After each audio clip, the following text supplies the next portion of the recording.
If you are having trouble connecting a mobile device to your tablet, or your apps are not updating correctly, your tablet may have lost connection to Wi-Fi.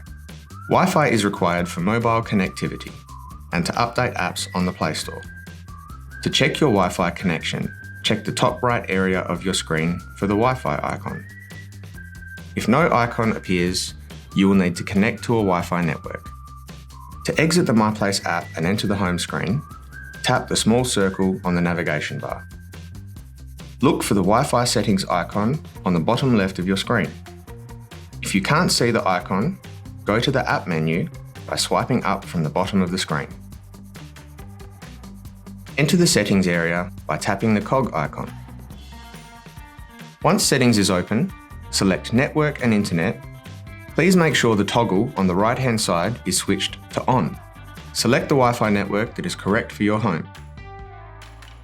Log into this network. Once you have logged in, the status of your network should say connected.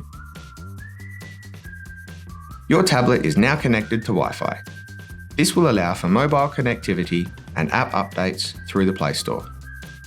You can now reopen your MyPlace app and operate your system. Please note, the Wi-Fi logo is now visible on the top right of your screen. For any other questions, please contact My Team Tech Support on 1300 850 191.